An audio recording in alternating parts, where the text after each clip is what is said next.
Kayaknya barusan aja kita berdoa live streaming dengan Kuala Lumpur, Sabah, dengan langsung bergiliran. Sebentar pendoa kita, sebentar pendoa mereka. Thank God for technology. Bersyukur pada Tuhan untuk teknologi yang dikuduskan untuk perkara-perkara Tuhan. Baru kemarin, melihat hal seperti ini, selera untuk perkara-perkara supranatural yang suci.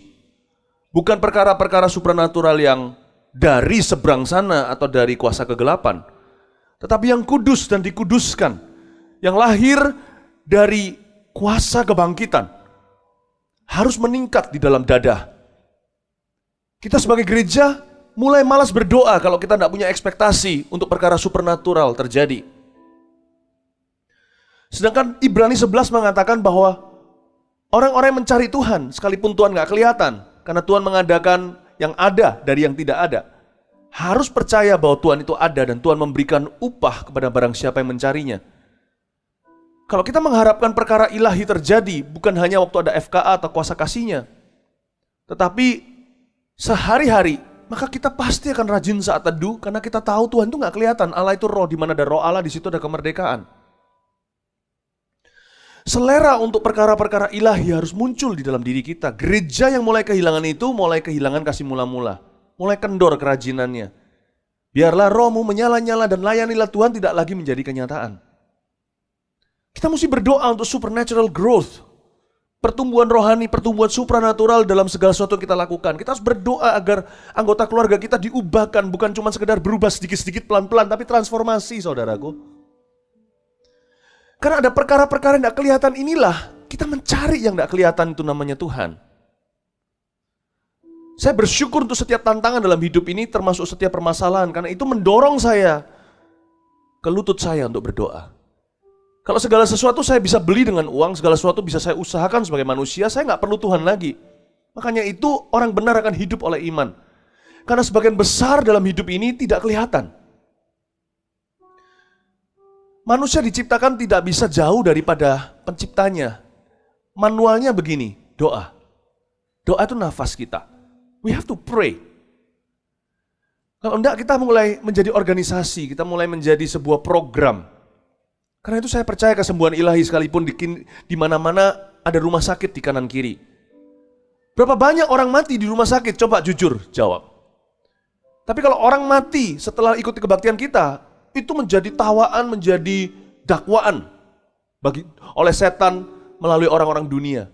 Berapa banyak orang mati di rumah sakit tidak pernah dituding apa-apa. Saya tidak melawan rumah sakit, saya bersyukur. Saya pernah ke rumah sakit? Pernah. Saya pernah ditolong? Of course, tentu saja. Dokter, saya sayang, saya kasih, apalagi kalau jemaat sendiri. Oh my, di FKA kuasa kasihnya dokter di sini sana. Ada dalam tim kami. Tapi coba jujur, really? Is everything we need, apa semua yang kita butuhkan sebagai manusia, benar-benar kita bisa usahakan? Disitulah masuk doa, prayer kicks in. Kita mesti punya kerinduan untuk melihat supernatural growth in our ministry dalam pelayanan kita. Gereja mula-mula bertumbuhnya itu aduhai.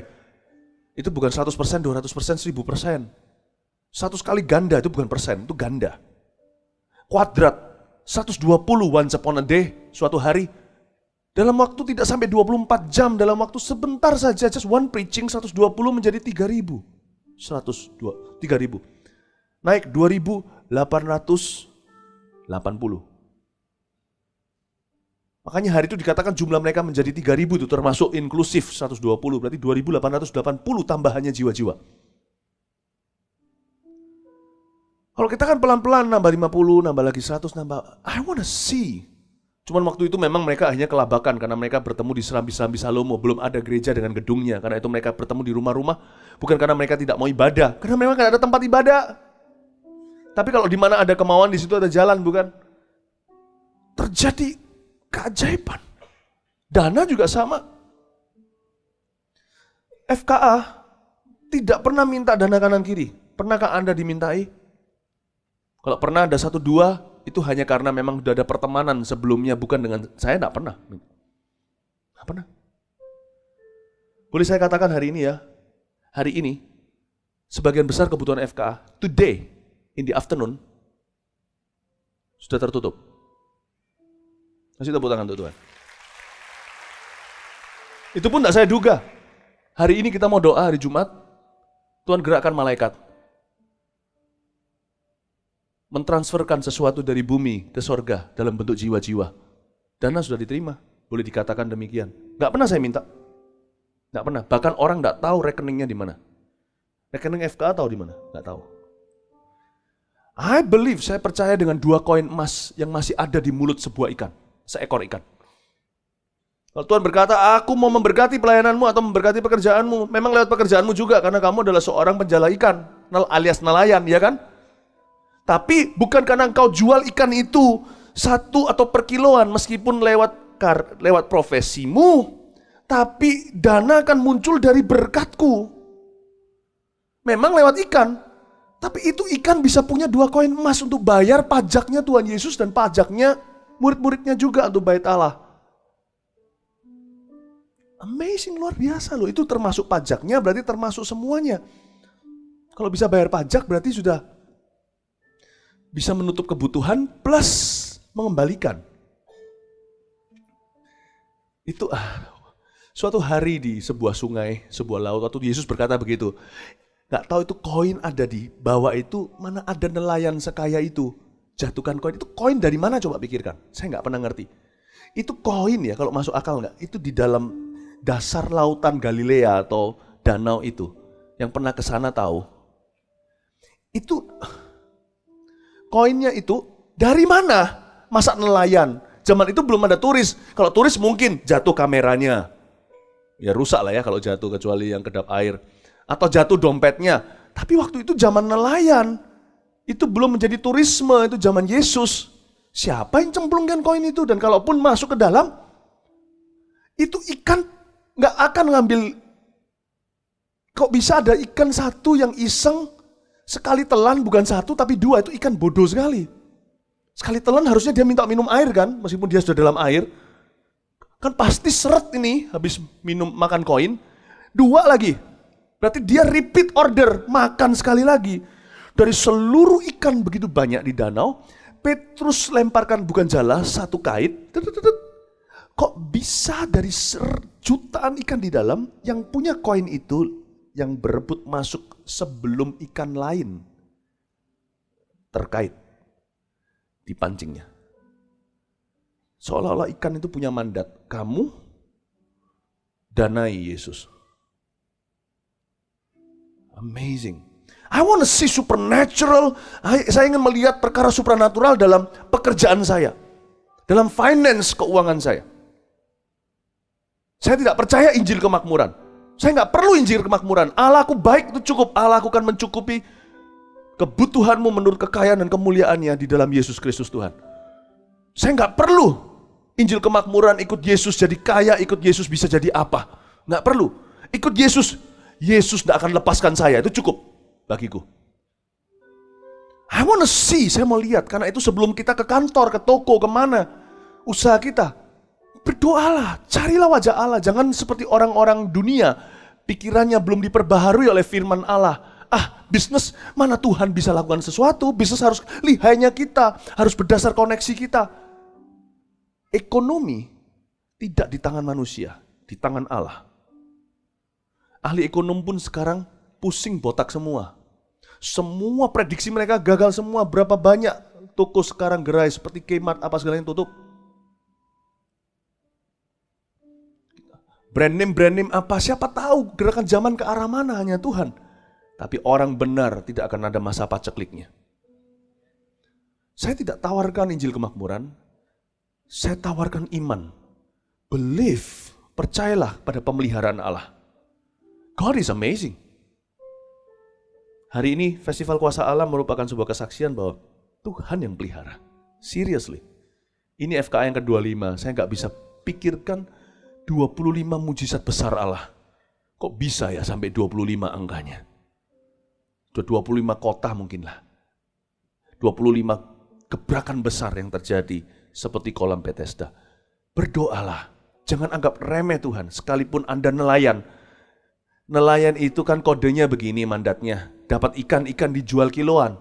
Sesuai dengan jenisnya tentunya. Ikan kakap merah beda dengan ikan abalon. Abalon beda dengan sirip ikan hiu. Atau ikan teri.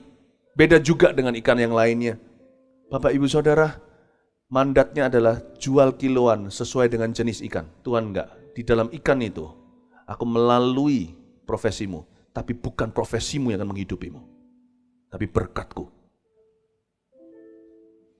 Oh haleluya, kasih tepuk tangan untuk Tuhan.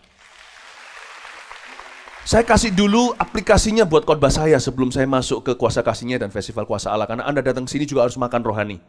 Nggak bisa saya cuman buat malam ini hanya untuk pra FKA atau pra kuasa kasihnya saja. Karena Anda juga perlu hidup sehari-hari, Anda datang ke sini harus termotivasi, harus dilengkapi dengan roh doa dan pengertian tentang doa. Karena itu saya jelaskan why we pray dalam bisnis, dalam marketplace. Sebagian besar kita bukan full timer. Kita karyawan, profesional, business owner, investor. Saya minta Anda belajar berdoa. Karena tidak ada orang tahu masa depan. Justru pengusaha jangan delegasikan doa ke nyonyanya. Mah, kamu aja yang menarah doa. No, justru praktisinya, practitionernya, pebisnisnya yang harus berdoa. Karena keputusan itu nanti di Anda, bukan di istri Anda. Istri Anda bisa memberi masukan. Tapi Anda, decision makernya harus menjadi a man of prayer. Anda tidak bisa jadi decision maker kalau Anda terlebih dahulu tidak menjadi man of prayer. Karena your decision atau keputusanmu akan menjadi keputusan manusia, bukan keputusan yang dituntun oleh Allah. Manusia tidak tahu masa depan. Marilah rendah hati semua pengusaha. Anda tidak bisa kontrol apa yang di depanmu yang Anda belum tahu. Kalau kita mau dituntun Tuhan, berdoalah. Amin. Sudah waktunya kita mengharapkan melihat sesuatu perkara supernatural terjadi. Demikian pula gereja ketika kita mau mengadakan kuasa kasihnya atau festival kuasa Allah seperti ini. Kita itu mau ngasih apa sih? Mau ngasih acara, program udah banyak sih. Di Bali juga sama, udah banyak. Suatu hari saya berpikir sebuah ayat yang menjadi salah satu ayat pedoman hidup saya. Waktu saya lulus kuliah di yearbook atau di buku sekolah sebelum saya wisuda.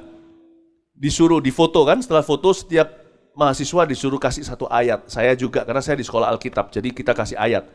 Ayat yang saya pilih ada di Kisah Para Rasul, perkataan Petrus menyembuhkan seorang yang lumpuh di Gerbang Indah. Dia berkata, emas dan perak tidak kupunya, apa yang kupunya aku berikan kepadamu. Dalam nama Yesus dari Nazaret, berjalanlah. Ayat itu bagi seorang wisuda sekolah teologi seperti saya, mengingatkan saya bahwa saya diluncurkan masuk kepada sebuah dunia di mana saya misinya bukanlah cari uang, emas, perak, dan permata. Karena itu dari awal saya bilang, emas perak nggak apa-apa, gua nggak punya. Tapi apa yang kupunya aku berikan kepadamu. Ayat itu saya tulis karena ayat itu misteri di hati saya, ayat itu merema saya tulis di situ. Ternyata itu menjadi ayat pedoman saya.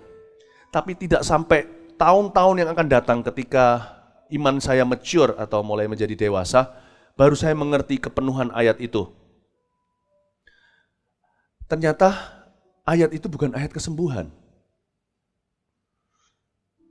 Apa yang Petrus punya ya?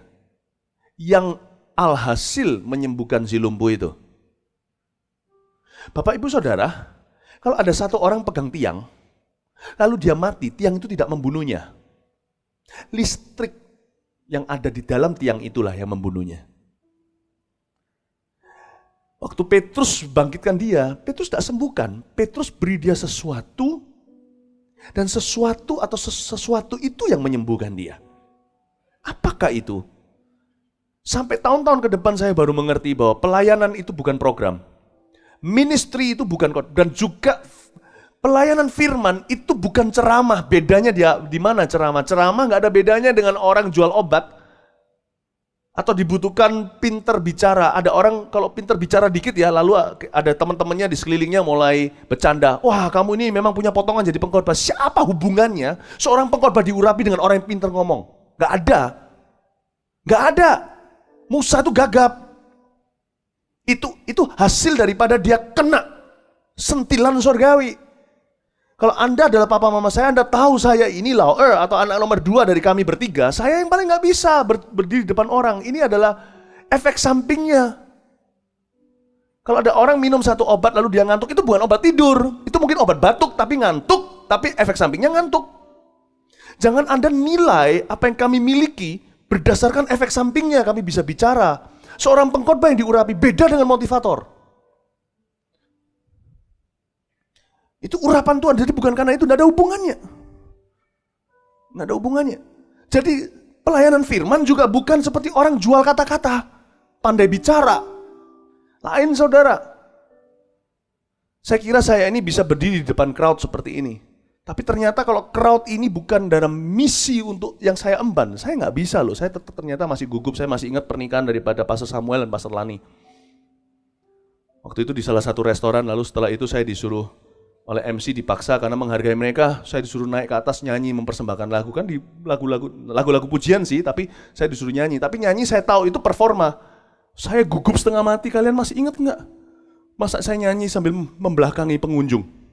Lalu sampai setengah saya nyanyi lagunya Robert Lea, saya masih ingat. Lalu saya kasihkan ke Pastor Yudi untuk selesaikan. Dia cukup baik hati untuk mau selesaikan untuk saya. Saya gugup setengah mati, orang bilang kamu bercanda ya? Enggak, di depan berapa ratus orang undangan kalian. Saya gugup betul-betul. Saya takut itu, jangan-jangan saya ngompol di tempat. Saya berdiri di depan 200, berapa orang itu? 500 orang, saya ketakutan loh. Kalau itu performa sekalipun untuk anak rohani saya. Tapi saya berdirikan di depan hampir 40.000 di Sabah kemarin ini.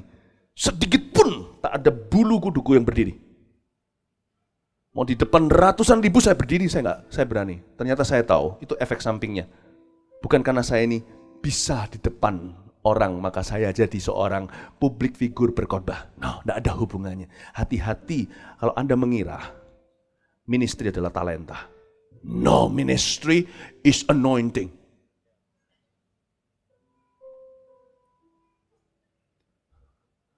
Karena itu nanti kalau kita mendoakan orang sakit, jangan karena kita cuma ya kasihan lah, karena haruslah. Manual booknya berkata kita harus tumpang tangan. Tidak.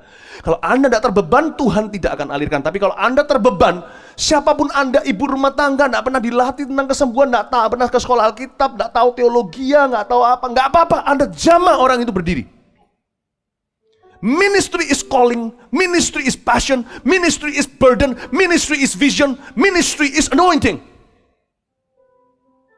Nggak ada hubungannya Anda bisa atau tidak bisa, fasilida atau tidak, Anda berani atau bukan, profesimu apa. Karena itu orang miskin bisa dipakai, orang kaya ditinggalkan. Atau orang kaya juga bisa dipakai Tuhan. Kalau yang miskin hatinya penuh iri hati, tidak punya beban dan visi ilahi. Ini bukan masalah berapa banyak uang yang Anda miliki di bank.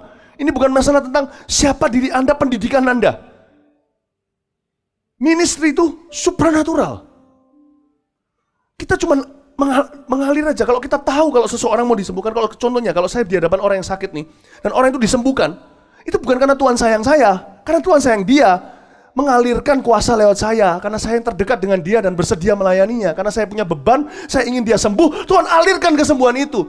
Jadi pada ujungnya bukan karena saya hebat, saya diurapi, tapi karena orang itu disayangi.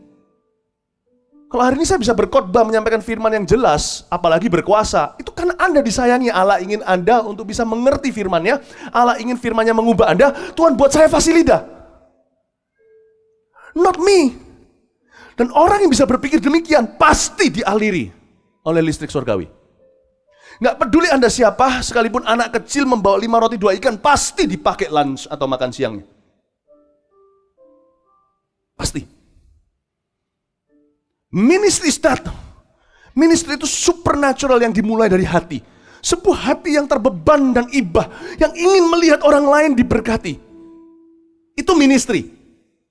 Nggak ada hubungannya dengan talenta. Oh, kamu dipakai Tuhan, ya bukan orang berdoa gitu ya, karena kamu memang orangnya berani ya. Kamu itu orangnya itu pede. Apa hubungannya sama pede? Pernah lihat nggak orang malu-malu? Saya pernah lihat tuh di Taiwan waktu saya melayani, malu-malu. Saya beritahu sama dia, kamu sekalipun segala sesuatu tanda-tanda tidak menunjukkan bahwa dia bisa melayani orang, apalagi kesembuhan. Saya beritahu sama dia, karena saya lihat cara dia memandang orang sakit, dia kepingin tapi dia takut. Cuman perlu tombol dari saya beritahu sama dia, kamu tumbang tangan ke orang itu. Takut, gak ada hubungannya, udahlah, gak meyakinkan sama sekali, karena dia perempuan gak meyakinkan.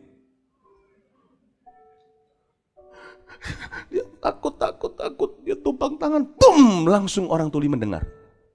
Gak ada tanda-tanda bahwa dia bisa dipakai Tuhan. Ministry tidak ada hubungannya dengan personality. Nothing. Saya ingin Anda mengerti bahwa ministry itu cuma pada dasarnya ujungnya ini. Anda dipakai Tuhan atau tidak. Karena kalau dipakai Tuhan bukan karena kita layak. Kita dipakai Tuhan karena kita terbeban. Karena kita memberi diri.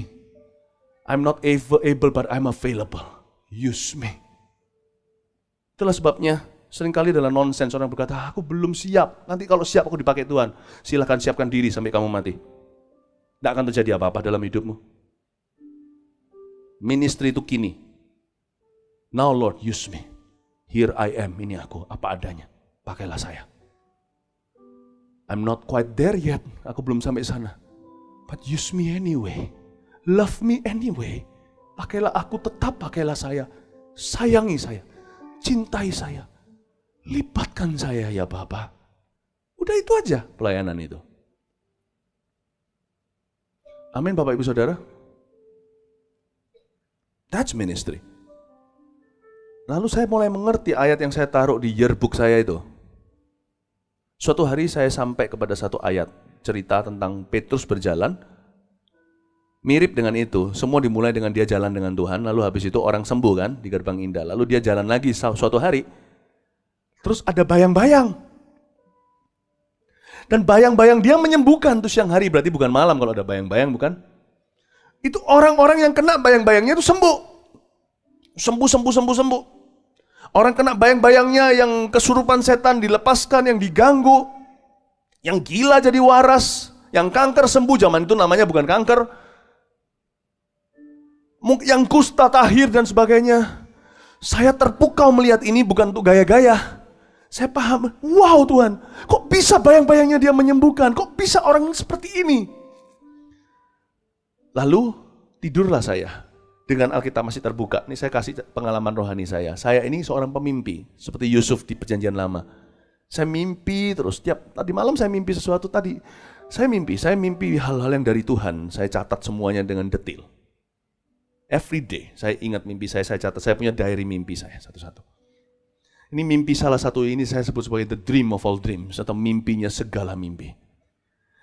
Dalam mimpi saya, kejadian di Alkitab itu yang dicatat dalam tulisan, digambarkan. Saya melihat Petrus berjalan di dalam mimpi saya.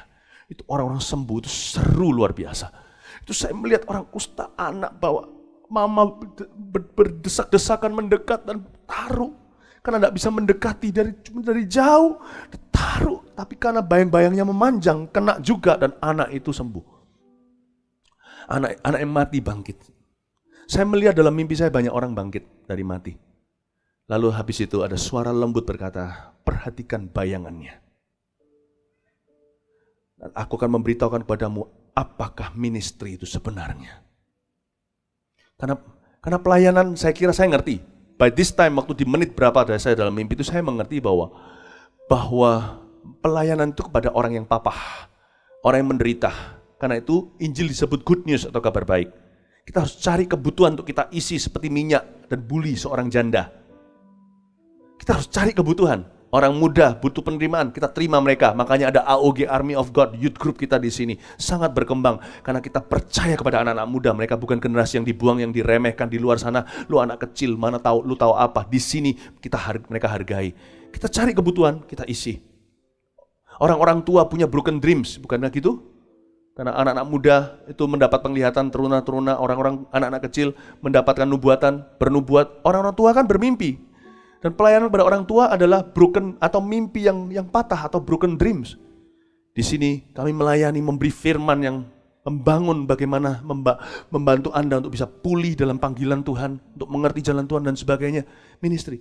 Tapi hari itu saya juga melihat ada satu bagian ministry yang perlu supernaturality atau sebanyak perkara supranatural ilahi, yaitu orang-orang sakit. Orang-orang sakit, orang-orang yang menderita. Saya melihat itu Petrus melayani mereka. Indah sekali. Wah, dijamah di mana. Saya berkata sama Tuhan, Tuhan, aku kepingin jadi seperti Petrus. Bayang-bayangnya aja menyembuhkan. Saya dalam mimpi itu saya bisa nangis loh. Pernah enggak Anda mimpi terus nangis? Indah loh kalau mimpi dalam Tuhan. Tadi malam saya mimpi, saya dengar satu lagu. Lagu yang dinyanyikan Weliar Kauntu itu loh, besar anugerahmu, ku ada sebagaimana ku ada. Itu nyanyi di mimpi itu saya nangis, dijamah sama Tuhan. Semua karena anugerahnya. Dan kali ini saya juga menangis terus melihat Petrus begitu. Saya berkata, aku mau. Petrus sudah mati Tuhan, pakailah aku. Saya gak mungkin bisa ketuk pintunya. Petrus, tumpang tangan, dia sudah gak ada. Tapi paling tidak aku punya hati yang membara, rindu seperti yang dimiliki oleh rasul-rasul pertama. Pakailah aku Tuhan. Tuhan bilang, akan kubuka rahasianya. Perhatikan bayangannya. Dan kamu akan tahu ministry itu apa. Sehingga matamu pun tidak akan tertuju ke urapan. Tapi seorang pribadi yang nyata. Waktu saya perhatikan bayangannya, ini tidak tertulis di Alkitab loh ya. Ini pengalaman rohani saya. Tahu nggak? Bayangannya Petrus nggak mirip sama yang punya bayangan. Coba lihat bayangan saya. Ini ada bayangan karena kena lampu nih. Lihat ini. Nih. Bayangan saya mirip nih. Coba lihat bayangan yang di bawah Anda di samping Anda. Mirip kan? Kalau lain, itu hantu gentayangan. Punyanya Petrus lain. Saya melihat bayangannya membentuk wujud Yesus. Itu bukan bayangannya. That day, hari itu, bayangan yang dikatakan menyembuhkan itu bukan bayangan. Karena orang dunia tidak bisa melihat Tuhan. Tetapi seorang pribadi yang menyertai di sebelah kanan. Kemana Petrus berjalan? Pribadi itu jalan dengan dia. Dan orang-orang mistaken that to be a shadow. Saking nyatanya hadirat Allah dalam pelayanan Petrus, orang-orang salah nangkep dikiranya itu bayangannya karena begitu menyatu dengan kodrat, dengan dirinya.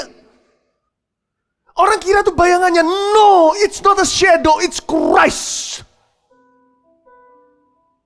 Bukan bayangan, itu Kristus. Dalam mimpi saya, karena saya ini punya hati adalah hati seniman, saya bisa lihat wujud, saya melihat bentuknya seperti Yesus. Tuhan akan pakai bahasa yang kita mengerti. Kalau kita dari kecil melihat foto Yesus seperti apa ya, Tuhan cocokkan dengan itu supaya kita paham. Dalam mimpi saya melihat wujudnya, janggutnya, jubahnya, tongkatnya. Petrus tidak bawa tongkat loh di dalam mimpi saya itu. Tapi saya melihat seseorang dengan tongkat gembala Mazmur 23. Bayangannya kok bisa bawa tongkat? Itu bukan bayangan. Itu Yesus. This is ministry. Emas perak tidak aku punya. Ini yang menyembuhkan si orang lumpuh di gerbang.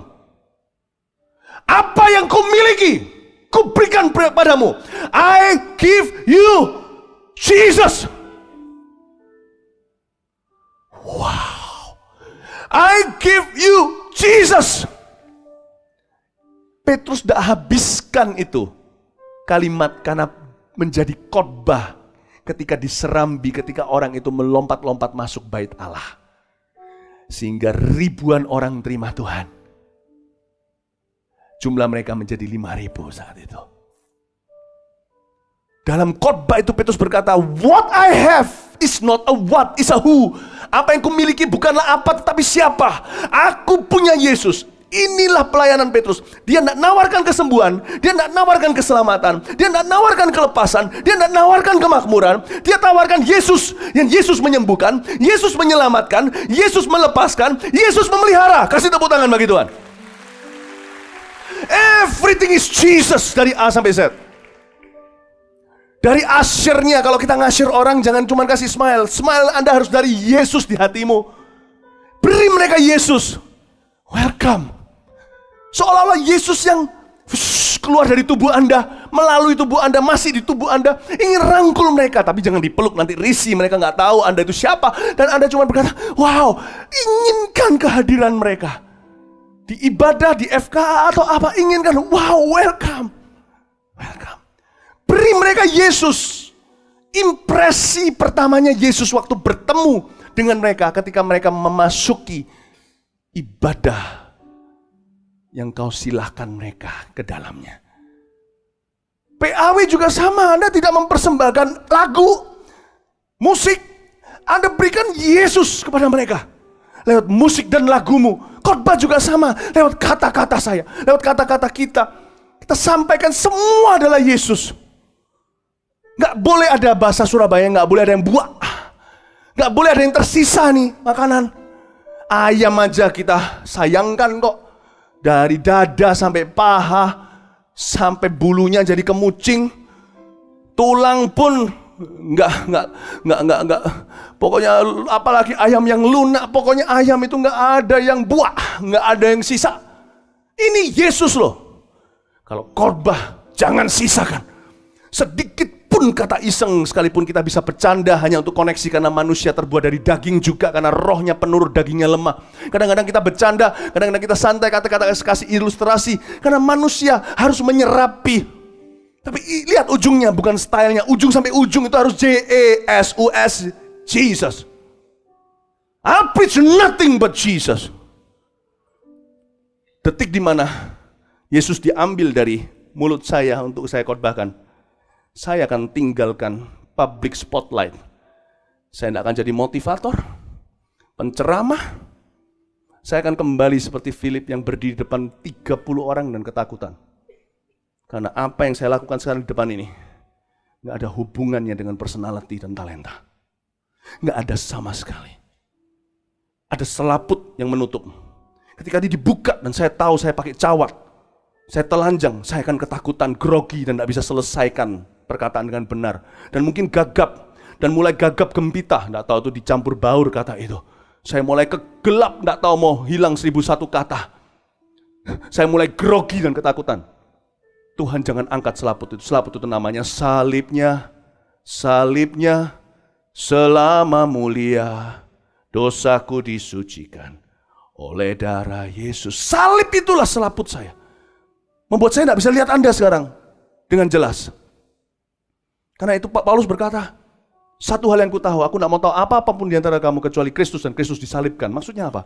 Tiap kali dia berdiri depan orang bukan karena dia fasilida.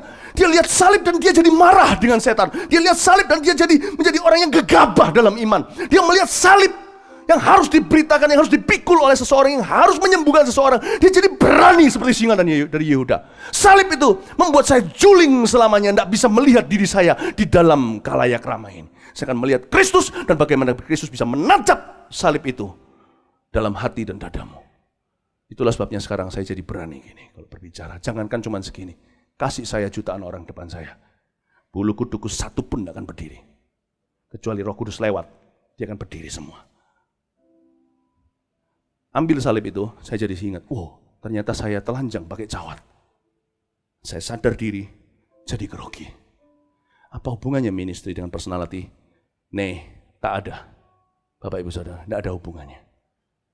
Kalau tidak ada hubungannya bagi saya, tidak ada hubungannya bagi Anda. Besok kalau Anda melayani, kalau Anda berdoa, Anda lakukan itu karena sayang jiwa-jiwa. Tidak ada hubungannya Anda bisa berdoa Anda. Anda pernah dilatih enggak? Tidak ada hubungannya.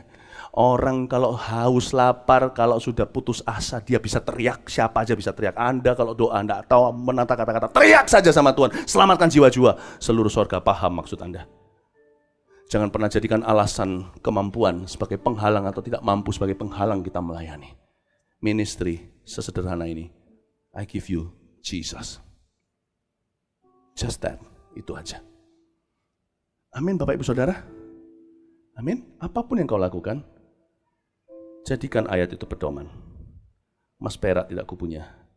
Apa yang kupunya, kuberikan kepadamu. Dalam nama Yesus, berjalanlah.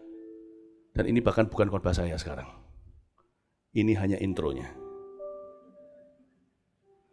Saya tetap harus kasih Anda beberapa firman, bukakan resep, Anda bawa pulang antibiotika Allah. Ambil catatan, buka dulu dengan saya Yohanes pasal 5. Sebagai pedoman untuk kuasa kasih-Nya dan festival kuasa Allah.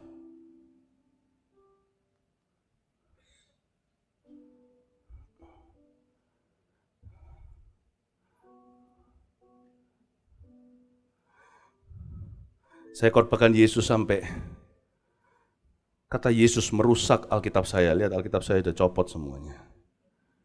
Ini pedang sering perang sampai amburadul kulitnya. I love it. I love my Bible. It's my sword. Ya, saya sampaikan sebuah pesan pedoman termasuk yang di Bali khususnya dan semua yang lainnya. Yang mau ikut mission trip, nggak tahu masih buka nggak pendaftaran, cepet ikut Kita jemaat di situ cuman 1.000. 1000 ya? 900.000 ya? 900 atau 1000? Ya segitulah, taruhlah 900 lah, saya suka korting ke bawah. Nggak cukup nih, nggak cukup.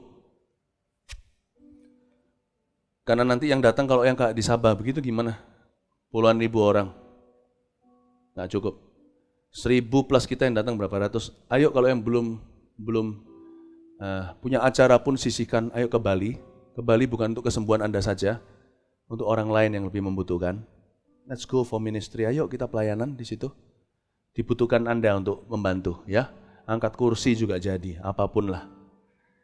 Jadi siapa yang di sini belum ikut, nanti cepat daftar mission tripnya. Karena minggu depan kita udah berangkat. Minggu depan ya, betul ya? 2 minggu lagi. Oh ya, 2 minggu lagi. Mungkin karena saya tidak sabar, saya ingin minggu depan.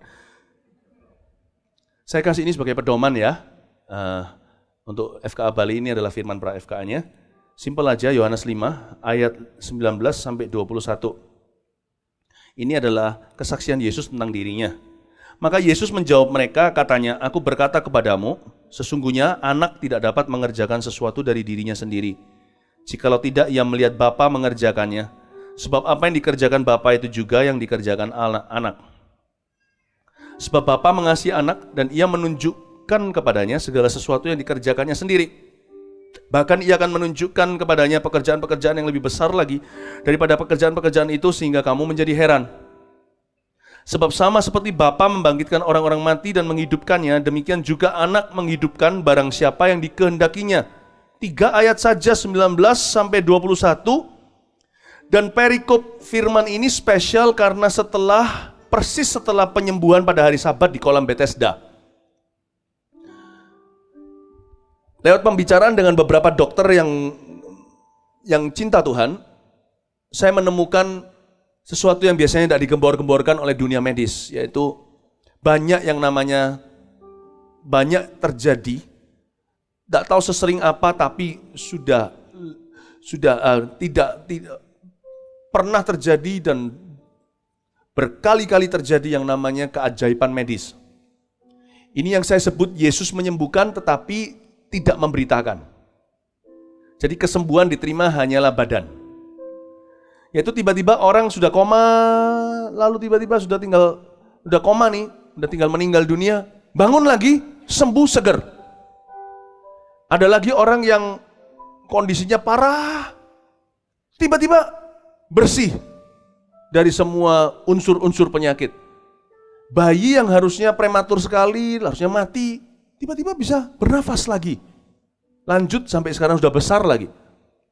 Dokter-dokter menyebutkan bahwa itu yang disebut dengan kasus-kasus yang mereka tidak bisa jelaskan. Mereka selalu menunjuk apapun kepercayaan mereka. Mereka berkata, ada yang maha kuasa. Orang ini belum waktunya. Nah, itu adalah pengertian yang paling modern, sederhana tentang kolam Bethesda. Bethesda itu dulu lebih mistis lagi, bukan medis. Jadi masuk ke kolam ada goncangan, siapa yang masuk pertama kali apapun penyakitnya sembuh. Kenapa Tuhan pakai kolam Bethesda ya? Apakah Tuhan tidak takut mereka jadikan itu penyembahan berhala? Sedangkan hari ini Bethesda juga sudah dipalangi, nggak bisa orang turis masuk, cuma bisa lihat dari atas, dari jauh, dan kolam itu sekarang nggak ada airnya, udah kering. Ini menunjukkan sifat hati seorang Allah Bapa. Dia saking ingin manusia sembuh, dia resikokan namanya. Tidak bubukan di sana dan orang bisa menyembah berhala, sebuah kolam bisa dianggap Tuhan. Malaikat dikirim. Tapi kesembuhan seperti itu masih terjadi di dunia ini? Masih. Setiap kali terjadi gitu, templakan buat saya bahwa gereja kurang mendoakan orang sakit. Makanya Bapak harus pergi sendiri ke rumah sakit. 1-2 digitukan. Cuman itu kesembuhan yang sifatnya hanya badan. Tidak memberitakan. Orangnya mati ya masuk neraka tetap, sesehat apa. Dari sini, setelah kejadian di Bethesda itu, Yesus sembuhkan seseorang bukan lewat kolamnya, tapi Yesus tanya sama dia, kamu mau sembuh enggak? Dan Tuhan berkata, akulah Tuhan, juru selamatmu. Dia sembuh. Singkat cerita, Yesus habis itu di ayat 19 menjelaskan tentang posisinya. Ini kerinduan hatinya. Ayat 19 dikatakan, Yesus menjawab mereka, anak enggak dapat mengerjakan sesuatu dari dirinya, jikalau tidak ia lihat Bapa mengerjakannya. Katakan Bapa mengerjakannya. Katakan Bapa mengerjakannya. Apakah pekerjaan Bapa? Pekerjaan Bapa itu apa? Kalau kita pekerjaan sekretaris adalah banyak hal untuk bosnya. Contohnya pekerjaan seorang akuntan, ya accounting, bukan? Pekerjaan seorang pengkhotbah, dia berkhotbah. Pekerjaan Bapak apa ya? Apa sehari-hari? Apakah ada kertas, ada laptop di depan mejanya? Apakah punya meja sama sekali? Apakah pekerjaan Bapak? Di Korintus dikatakan 1 Korintus 12, munculkan di depan sini enggak apa-apa ayat-ayat tambahan. 1 Korintus 12 ayat 4 sampai 6 bunyinya begini. Ada rupa-rupa karunia tetapi satu roh. Nah, ini kita tahu ya, Roh Kudus dengan karunia-karunianya. Lalu setelah itu ada rupa-rupa dan ada rupa pelayanan tapi satu Tuhan. Ada banyak ministry, ada Espro, ada edukasi, ada multimedia, ada juga sound system. Semuanya ini pelayanan YSKB, Yayasan Sentuhan Kasih Bangsa, semuanya untuk memuliakan Tuhan. Semuanya adalah tubuh Kristus. Tapi lihat ada yang berikutnya ini, dan ada next 6. Dan ada berbagai-bagai perbuatan ajaib. Tetapi Allah di sini kata Allah di sini artinya Bapa adalah satu yang mengerjakan semuanya dalam semua orang. Perhatikan matikan ini ada rupa-rupa karunia, satu roh, rupa-rupa pelayanan satu Tuhan, ada rupa-rupa perbuatan ajaib, Bapa yang melakukannya. Apakah pekerjaan Bapa yang dikatakan di sini? Yesus berkata, Bapa mengerjakannya, aku tidak bisa melakukannya sendiri. Aku melihat yang Bapakku lakukan dan Bapa mengerjakannya. Apa yang Bapa kerjakan? Bapa mengerjakannya. Are you ready? I believe in miracles. I see a soul set free, miraculous, the change in one, redeemed through Calvary. I've seen the lily push its way up through the stubborn sod. I believe in miracles, for I believe in God. Beli albumnya supaya tahu. Ku percaya mujizat, ku lihat yang telah bebas, sungguh ajaib diubahkan, yang ditebus Tuhan.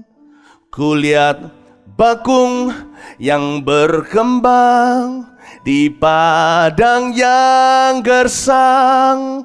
Ku percaya mujizat, sebab percaya Tuhan.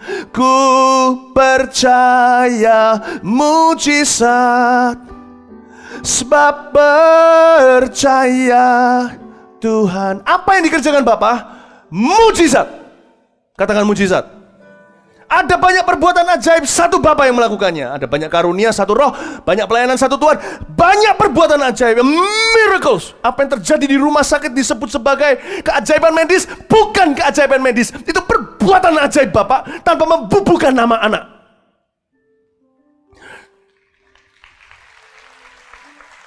Sudah waktunya kita duplikat dengan sengaja. Kalau Bapa begitu ingin menyembuhkan sampai begitu rupa, bukankah kita sebagai anak-anaknya, kedua, ketiga setelah Yesus yang sulung putra Allah itu, kita harus lanjutkan misinya, bukan? We have to carry the mission of God and heal the sick. Lihat itu, like father, like son, seperti anak, seperti Bapak. Yesus setiap kali jauh sebelum menderita di kayu salib, dia berkata apa sama murid-muridnya? Go into the city, pergi ke kota, tidak cuma beritakan Injil, sembuhkan yang sakit, tahirkan yang kusta, bangkitkan yang mati. Diperintahkan seolah-olah itu pekerjaan biasa gitu loh. Ayo pergi ke sana ya, tolong ya belikan itu, belikan ini. Kayak jadi gojeknya Tuhan gitu. Saya ngerti kesembuhan ilahi itu kerinduan Bapak. Dan untuk ini juga Bapak banyak dituding orang kenapa nggak sembuh ini dan itu. Saya tidak akan Bapak Ibu. Saya tidak akan, kalau orang nggak sembuh saya akan tegur kamu kurang iman. Saya tidak begitu. Jangan masuk pelayanan kesembuhan ilahi kalau Anda tidak punya belas kasihan ilahi dulu. Dan saya tahu ada kedaulatan Tuhan, ada orang yang tidak sembuh, saya tahu. Tapi saya tidak waktu mendoakan saya mikir dia nggak sembuh. Saya doakan saya pikir dia sembuh. Kalau tidak sembuh, tidak usah didoakan, akan mati sendirinya. Bapak Ibu Saudara, apakah pekerjaan, apa yang dimaksud Bapak mengerjakannya? Itu adalah mujizat. Saya merasa Festival Kuasa Allah 25 dan Kuasa Kasih-Nya kali ini, kita memasuki sebuah musim hati Bapak. Terlebih dahulu di Bali. Saya rasa ini sekarang kita sudah tidak masuk lagi ke musim terapi. Iman kita harus jauh melebihi, jauh lebih agresif, jauh lebih matang, jauh lebih mantap, jauh lebih bertekad untuk melihat kesembuhan ilahi. Ini bukan musim terapi. Kata Bapa mengerjakannya, melompat di dalam roh saya, boom, untuk Bali. Bapa mengerjakannya. Seolah-olah Bapa berkata, I do, atau saya bersedia, aku mau sembuhkan. Saya langsung mengerti, sekalipun saya tahu kalau kita nggak sembuh, orang nggak sembuh, saya tetap akan kasih dia. Kalau orang nggak sembuh, saya tidak akan berkata dia kurang iman atau saya kurang iman. Saya tahu ada orang yang tetap bergumul, tetap bisa bersyukur dalam segala keadaan. Saya paham semuanya, I know semua itu. Saya tulis buku bahkan. Blessing in disguise segala. Kasih ayat-ayat firman kesembuhan. Ku percaya mujizat album dan buku itu. I know. I'm a believer in patience. Saya percaya dengan yang namanya kesabaran, ketekunan. But this time, kali ini, kalau kita sebentar lagi berdoa, mari kita klaim, memasuki Bali ini kita tidak masuk ke dalam musim terapi, tapi kita masuk dalam musim kesembuhan ilahi. Katakan amin. Kasih tepuk tangan Tuhan. Bapa mengerjakannya, do it again, Father. Do it again, Father, through your Son, melalui putramu Yesus. Sekali lagi lakukan. Saya percaya akan ada kesembuhan-kesembuhan spektakuler di Bali kali ini. Bapa akan mengerjakannya. Udah itu aja, bukan karena iman kita gede apa. Kalau orang tanya kenapa akan terjadi mujizat, gampang. Bapa mengerjakannya. Jawab apa? Bapa mengerjakannya. Kita tidak masuk ke musim terapi, kita masuk ke musim kesembuhan ilahi. Kasih tepuk tangan untuk Tuhan sekali lagi.